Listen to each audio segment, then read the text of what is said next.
Like the rest of the business world, commercial real estate is searching for the keys to AI and its rapidly evolving role in the industry.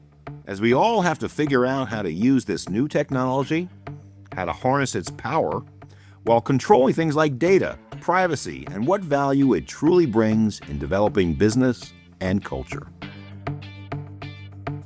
On this episode, big thinking on the story of AI in commercial real estate. We live in this world that's, intrinsically uncertain.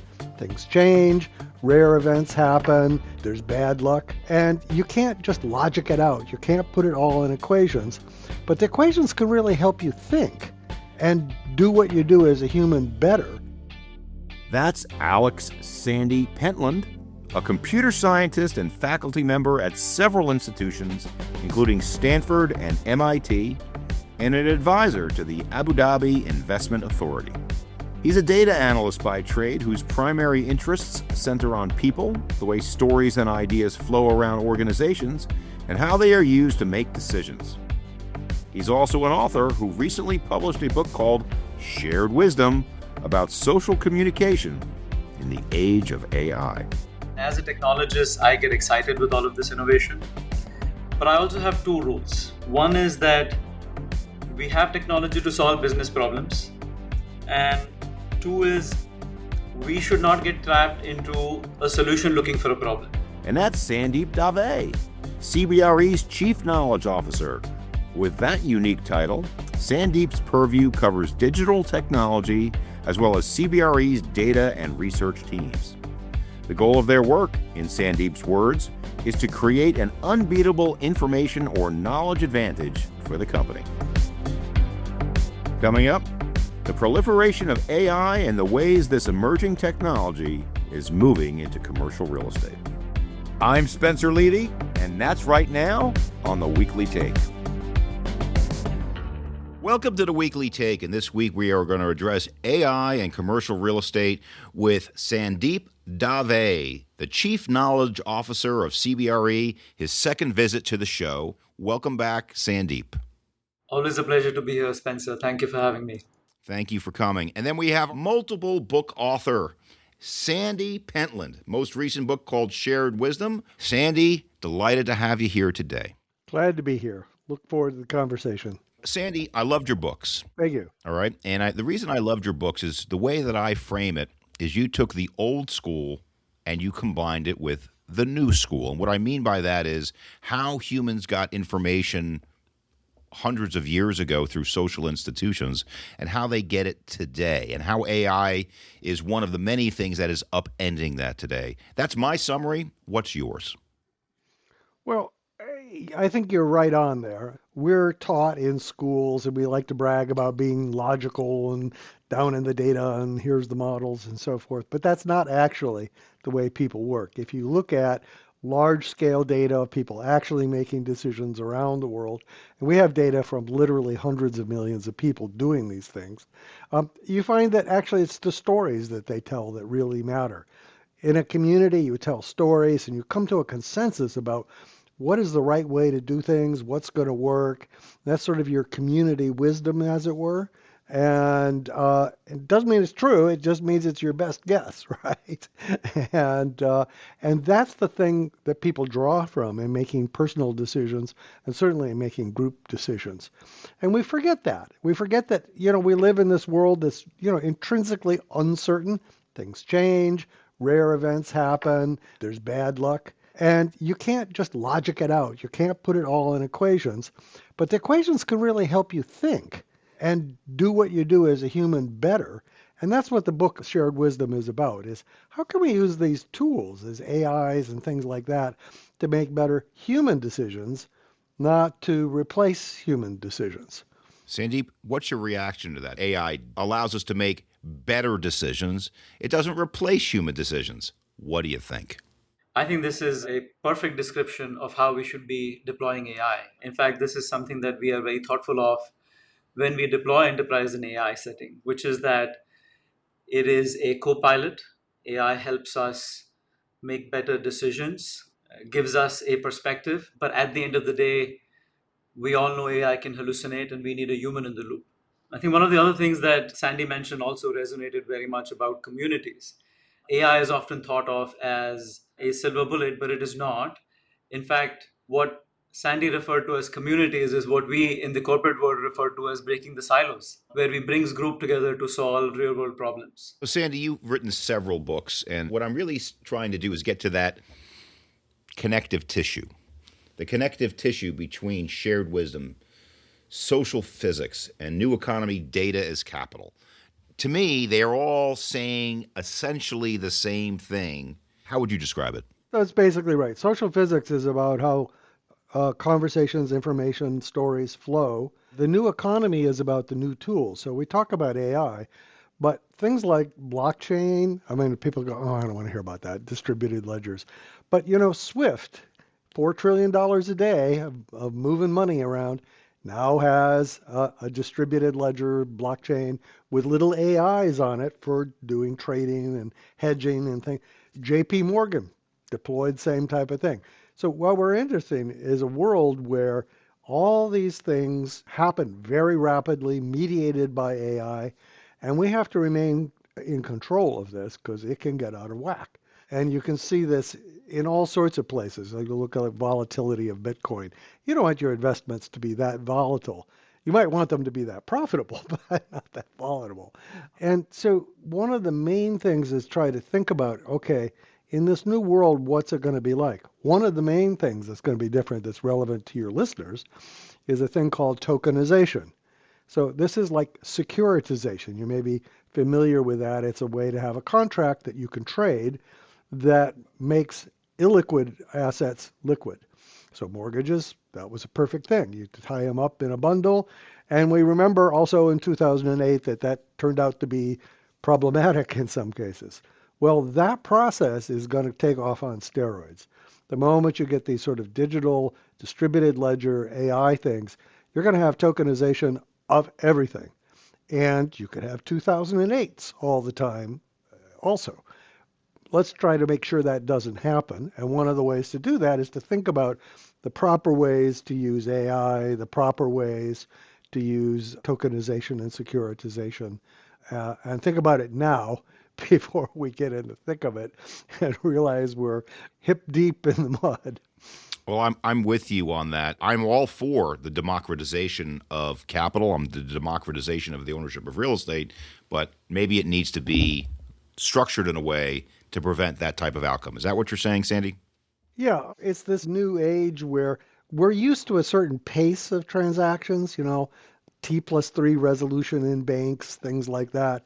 But now we're going to enter a world where everything is tradable and they're tradable on milliseconds. So it's like high frequency trading everywhere all the time of everything. And we all know that high frequency trading has some problems. As you mentioned, some previous efforts at this went awry. And so one of the main things that I'm trying to do is figure out the right guardrails to be able to detect when things are running in the wrong direction and then what to do about it. And it looks like there are ways to do this. We have an effort with a thing called the IETF, which is the international body that specifies what's in the internet. And, we're trying to put hooks in there so that we can detect these crashes really, really early on and take advantage of them to smooth the road. So, Sandeep, let's bring this ahead a little bit to commercial real estate. What do you think is going to be the current use case of AI in real estate that you use every day? And what do you think it's going? There are several use cases. I also had a thought and a reaction as Sandy was talking through the examples. Mm-hmm. And it really fits with the question you asked, which is what is the current use case of AI? And we referenced a couple of technologies. We referenced tokenization, blockchain, AI. And as a technologist, I get excited with all of this innovation. But I also have two rules. One is that we have technology to solve business problems. And two is we should not get trapped into a solution looking for a problem. So this fractional ownership, for example, one might say that perhaps it was ahead of its time, was a solution looking for a problem, and it never took off. And there is a graveyard of VC capital money in that space. Um, And so, coming back to your question around what are the use cases, I think the way we look at it is that there is so much opportunity as it pertains to application of AI. Given our business context, what are the most important strategic priorities, and where is it that we will prioritize application of AI? For example, we've said that there are a few areas where we expect to see a dramatic reduction in costs, but at the same time, significant improvement in quality of output. Software development, content generation, and those are areas that we are focused on. How we manage buildings is a data driven problem in many ways. And how can we get really better at managing buildings, predicting faults, failures, ensuring that our technicians have the right information at the right time? These are a couple of examples where the application of the technology is aligned with our core business priorities. Let me put it more just day-to-day terms. Our listeners, Sandeep, are primarily rising professionals that are brokers, that are owners. We do have a lot of occupiers as well. If you were speaking to an owner, what would your answer be? If you were speaking to an occupier, what would your answer be? And would it be the same?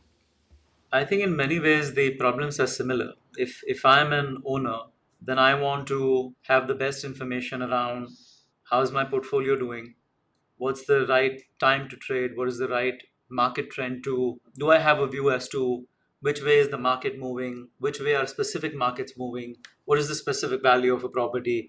There are very common business problems, and from an occupier perspective there are similar questions. How's my portfolio doing, how do I ensure the happiness of my tenants in my portfolio? And these are all problems that we try to solve through people process technology. And so the answer is not the same, but it's similar. You want the building to run better. And when running better from an owner's perspective is happy tenants, and happy tenants means that their employees are happy, and maybe they get there using the same analysis True. of AI. It's not the same, but similar. Fair statement? Yes, yes. I agree with what Sandeep said, but we're living in uncertain times in many ways. It's everything from climate change, which people often think is far off, but not if you live in Miami, right? So, and we have this chaotic economic environment, and then you have technological change. All of that changes the value of businesses in particular locations, the value for occupiers, et cetera, et cetera. For instance, one of the things that we see is we see that businesses can be run with many fewer employees than they used to be, right? And also that the lifetime of corporations is much, much less than it used to be. And these are getting shorter and shorter. And, sort of one vision of the future is it's going to look a lot like San Francisco, where more than half of the working age people are in startups. Think about that for a moment. So take Chicago. Imagine that half of the people were in a startup, and the startup was what, 5, 15 people, something like that. So there's just as many people working, but they're doing a million different things. That's a very different type of real estate market than if you have businesses that are 10,000 employees or 100,000 employees. And the volatility of that is also large. And so what does all that mean? I think it changes the equations. It doesn't make the buildings go away, but it makes who uses them, how often they use them, change quite a bit. And Sandeep, measurement. How do you measure the success of AI? That's a great question. And we look at it in two ways. As I was saying before, not technology for technology's sake, but solving a business problem. And there, I think it becomes fairly clear. I mean, if, for example, the problem statement was customer wait times are too long, and we have deployed a AI solution for it, then the answer is simple. Did the wait times go down? And you just need to look at your standard business KPIs. And if the needle didn't move, then that's the measurement. Now, where it gets complicated is personal productivity. So Gen AI is being adopted across enterprises for personal productivity. And measuring gains on personal productivity is harder when you save 10 minutes here and 15 minutes there. But that's where the point where Sandy was making around how is the organization scaling? Is the organization just going to deliver the same or more at a flat headcount or a lower headcount? Many organizations are operating at a smaller capacity, as you said. So that's the other way that we are looking at it. One is where we solve the business problem, then it's really just a business KPI. And then overall, we are looking at our collective productivity metrics on how our organization scales. It's become clear, even like in economics and some more traditional sort of disciplines, that productivity is the thing. And productivity is driven by innovation. And innovation is driven by sharing stories among people who do things differently and trying different ways to organize things. And so that's really key is that you can't just sit on something. You have to keep moving if you want to have good productivity. One of the interesting things about this AI stuff is it can look at broader data than you can or your group of people can. So just think back to 2008. Most cities were pretty solid, but when a few cities started going belly up, that propagated it and infected everybody. Okay? And so normally you just look at local data. You wouldn't look at stuff on the other side of the continent.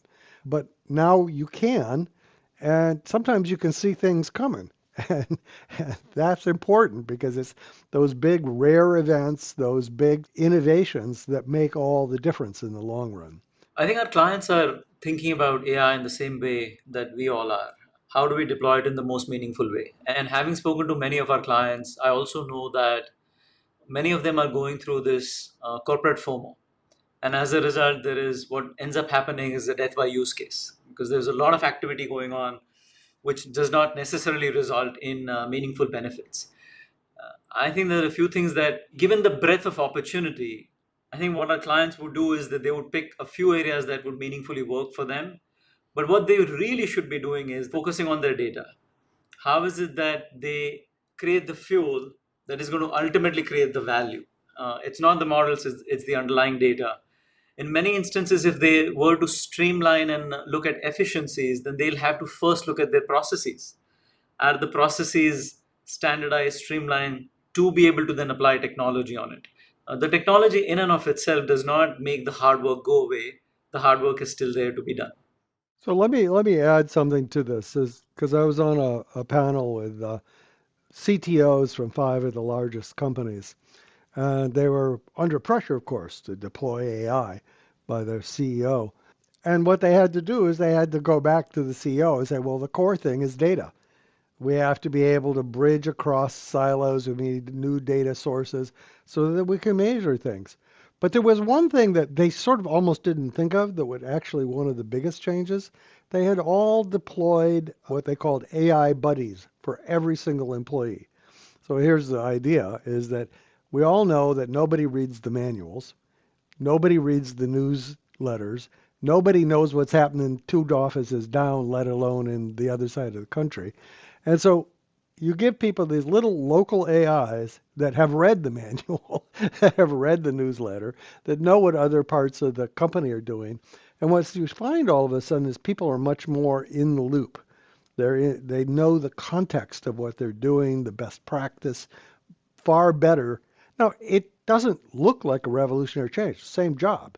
It's just that they're avoiding serious mistakes and not missing as many opportunities. And some of the biggest corporations are using this to really be able to better support things that you might find difficult, like work from home or distributed offices. Because if the whole point of having an office, right, is so that you know what's going on and you know the people.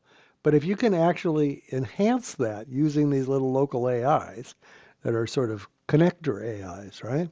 They connect the stories between people. Then that changes your real estate requirements. That really resonated with me. We had maybe a few months back published this perspective where now everyone can have an assistant, an AI assistant. And essentially, what we've done within the enterprise is we've deployed really, I think if we had to super simplify it, I would say an AI playground where every employee has the ability to upload their data, have access to their data, use AI in many different ways to translate, summarize, generate new content. And they also have the ability to create these mini AI agents to do small tasks and save them and store them. And that that has been hugely adopted across our enterprise, and we are finding tremendous value. What are some of the major changes maybe you've seen from a data collection, turning into research perspective? Now that you're running research, how is it different today than maybe 10 years ago? I think the big shift across the board is just the extent to which technology is now embedded into our day-to-day decisions and day-to-day decision making, and increasingly the appreciation for the value of data Mhm. and what it takes to get there is perhaps the biggest change that I have seen. We've heard the expression data is the new oil for some time now. And we've also heard that there's so much data, we can't funnel it all as effectively as we can. What are we doing to cull the herd into actionable intelligence? Any comment on that? That's exactly what AIs are good at. Mm-hmm. This notion of summarizing, of looking very broadly, being able to look at all the data sources. We just don't have the time or, the memory to do, and then pull out things that are connections there. They're also really good at reading things to be able to understand what other people are doing. So we've done a number of operational things where, you know, um, a lot of times you're just not aware of some innovation that somebody else did. And you ought to consider it when you're taking action. But how do you find that? That's an example of the sort of thing that the AIs are really good at, right? Is sort of searching for context, searching for connections, searching for innovations, things that are different, organizing that for you so that you can digest it and make a decision. And incidentally, we do a lot of experiments. That sort of way of thinking about things is better than letting the AI make decisions, almost always. You need to have both the skin in the game that people have, the experience, the context, as well as that breadth that the AI can give you to make the best decisions. Yeah, and I fully agree with Sandy. I think the ability for us to access the breadth and complexity of the data that is in front of us, and also unlock the value of our dormant data. Spencer, as you know, our business is a very manual business. We generate documents of all kinds: leases, contracts, offering memorandums. All of that information has remained dormant until now, where we now have this amazing capability to be able to read through all of that and connect the dots. Part of the reason why I love commercial real estate as an industry is that no matter how good AI is, no matter how good the data is, and it's very good and it's getting better and it's getting faster, there's still a heavy relationship component in this business. There's still a heavy uniqueness to this business. We're not selling widgets here. And that is one of the beauties of the real estate business, maybe as opposed to a commodities type business where trading the price of oil is much less complex. What do you think, Sandy? Well, it's sort of obviously true, I think. The value of a business or the value for an occupier has to do with a lot of details that, what's surrounding that, what exactly is your business, where's your business going, right? Are you growing headcount? Are you shrinking? Is the surrounding economy any good? You have to really think about all those things, particularly because in this business, you're making fairly long-term commitments, right? If you build a building, it may be quite a while before you can get liquid out of that, right? If you're signing a lease, you're on the stick for a while, right? There are things you can do, but you really do want to think longer term about the trajectory where things are going. And that's hard. It's hard for people, but it's particularly hard for people if they don't have all the data and the context. And that's the combination that's the magic there. We've done, experiments with real professionals in this sort of area, and it's the people plus the AI that end up winning. They don't win all the time, right? It's not like this is the recipe for always making good decisions. What you want to do is you want to make more good decisions than you are today. You want to improve it. You're not going to be perfect. And so that's the thing that you ought to be striving for. I think that a lot of people are down with everything we're saying with AI, with data, but there is this nagging privacy concern about what are you doing with the data, whose data is it, and what's being done. So perhaps we'll start with you, Sandeep. What's CBRE doing on the privacy concern about our data? Yeah, I think that's a great question. The use of AI is thought of as a trade off with privacy, but it doesn't have to be. It perhaps is how it's playing out in the consumer world, but in the enterprise world, we take great strides to ensure that it is actually not a trade off by ensuring that we have enterprise grade technology and AI capabilities, ensuring that we have the right guardrails around our data and how we can use our data, and then putting appropriate governance around the use cases and human in the loop requirements. So it actually does not have to be a trade off or a risk as it pertains to privacy. We also put in certain security guardrails as it pertains to data protection, which is also super important. Sandy, I think this privacy concern is part of the broader concern that you raise in your book about having the right rules of the road Yeah. for data use and AI. But why don't we start with privacy and just talk more broadly about the rules of the road? Well, the nice thing about the rules of the road in this area that people have recognized it as important, and there's a lot of technology that's been developed and deployed for doing this sort of thing. Trusted execution environments in the cloud, homomorphic encryption, many different sorts of things. So it's getting to be much more sort of a standardized way of dealing with things that genuinely protects not just privacy, but proprietary data. And as a consequence, when you get that sort of thing happening, the data becomes more valuable because you can share it under particular circumstances. Like, for instance, you see data brokers far more now than you ever did before, and they're higher quality than they were before because they're actually making use of these privacy preserving technologies. What we do at CBRE is we're giving real estate that is based on the data that says this is good real estate or this is worth this. So it may be a physical manifestation of the data that comes before it. That's right. This is a complete non sequitur, but this year there was the MVP race between Aaron Judge and Cal Raleigh. Aaron Judge playing for the Yankees. Cal Raleigh played for the Seattle Mariners.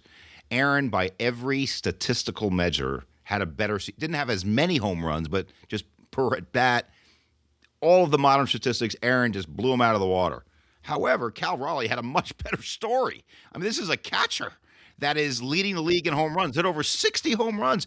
And I'll tell you what, even though my statistical mind says Aaron Judge has got to win MVP, I was rooting for Cal Raleigh. And I was rooting for him because it's just a better story. What do you think, Sandy? That's sort of what I'm saying is you have to marry the old with the new. The book is about how to do that. And we always mistake who we are because there's so much, we've been all brainwashed. We went to college, we went through all this school, this idea that we're logic and that's what we have to do. But that's not true, right? It really is finding the best stories, the stories that resonate with other people, the learning from other people's experience as well as your own. And it's using AI to help you do that better. Mm-hmm. That is the way to have wisdom, right? Wisdom is, again, not like absolute truth or anything like that, but it's like the best guess you can do at the time. Shared wisdom. And that's shared wisdom. That's the title of your book.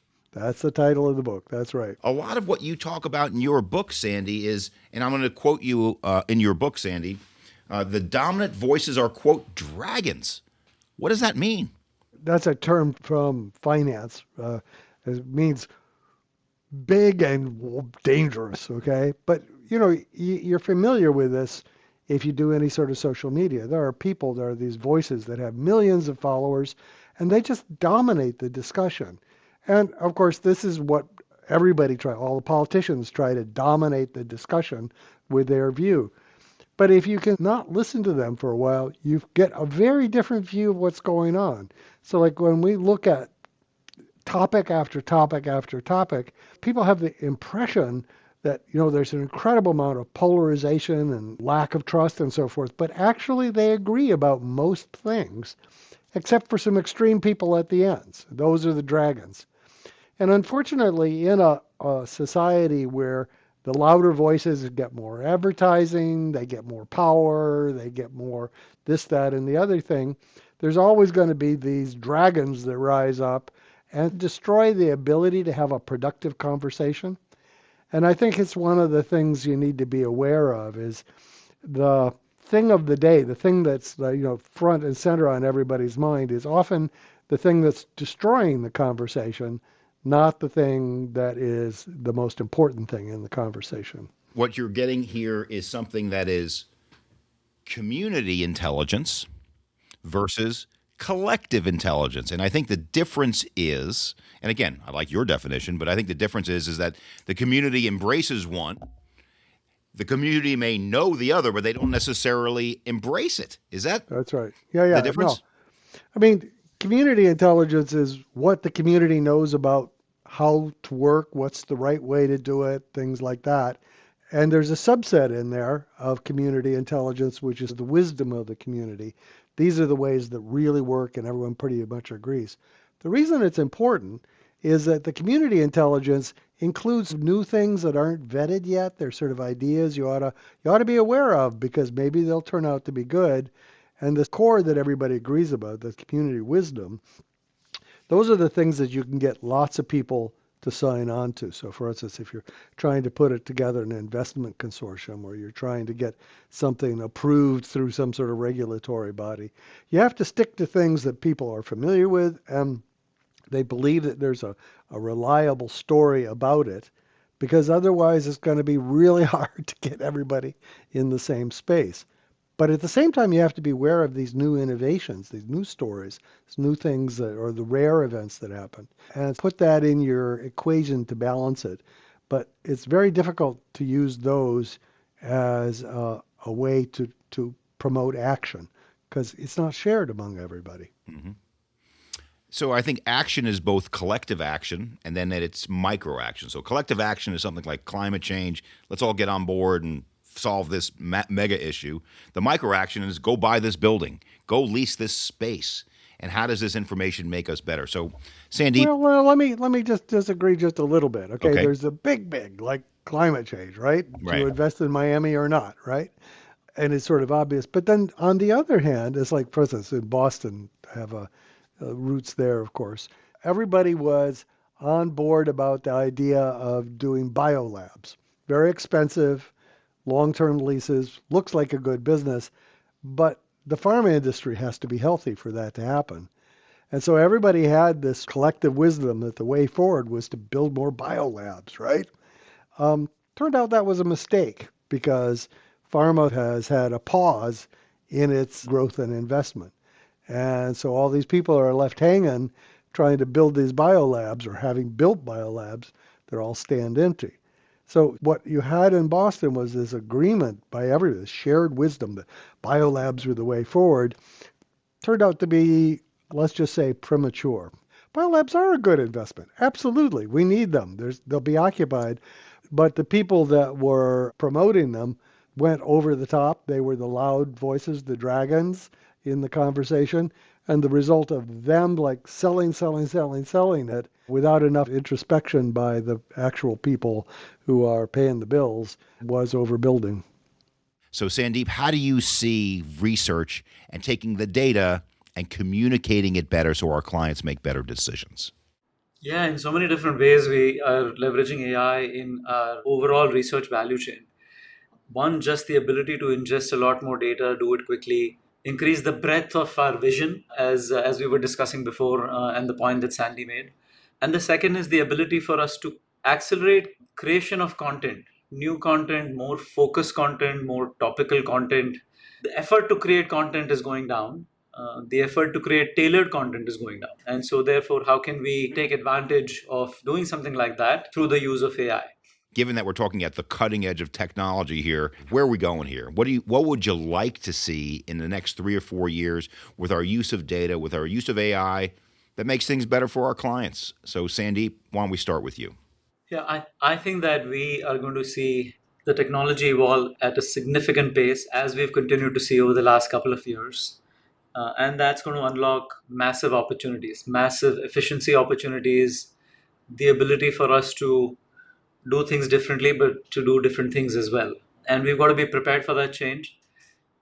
Focused effort, really ensure that we are sitting on good, clean data, streamlining our processes, and picking our bets. That's what we are doing. We are focused on a few areas that will unlock meaningful value for us, and we are engaged with our clients in similar sort of problem discussions. How do you get to better data, break down the silos, access more data? It's going to be an exciting time. The thing that will catch on most is using these AI tools to make people smarter, basically, as opposed to replacing people. A lot of evidence is showing that it doesn't actually reduce headcount all that much, usually. Depends on the industry, of course. What it does is it gives you a broader view so you can make better decisions. It does mean that you can try more things together with things like tokenization, securitization, and so forth. It means instead of buying a few buildings a year or investing in a few things, you might be able to have a much more distributed organization, something that has parts of lots of investments as opposed to just a few. Traditionally, that's been something that required coordination among lots and lots of employees, very difficult. Now it's getting easier and faster. And you made earlier reference to it take, 3 months to buy something. It's going to be a lot faster. It really is. It's a lot faster, a lot cheaper to line up financing to make things happen. And I expect the whole environment to be a lot more dynamic, which is a little scary, but it also is going to be more productive.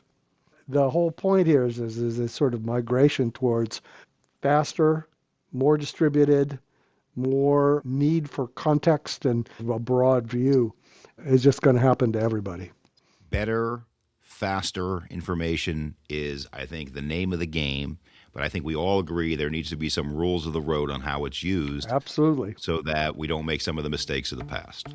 Yep.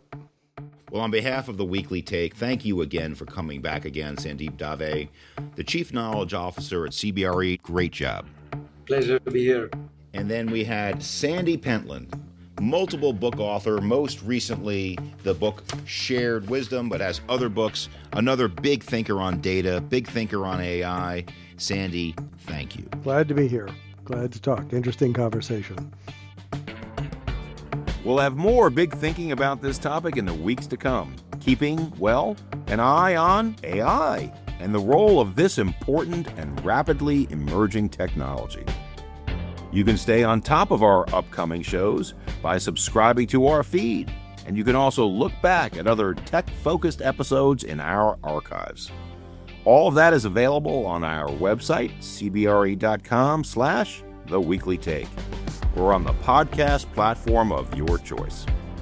In the meantime, we'll bring you views from around the country and the world, looking at some forward-thinking global real estate projects and taking you inside the latest and most notable developments across the commercial spectrum. Thanks for joining us. I'm Spencer Levy. Be smart, be safe, be well.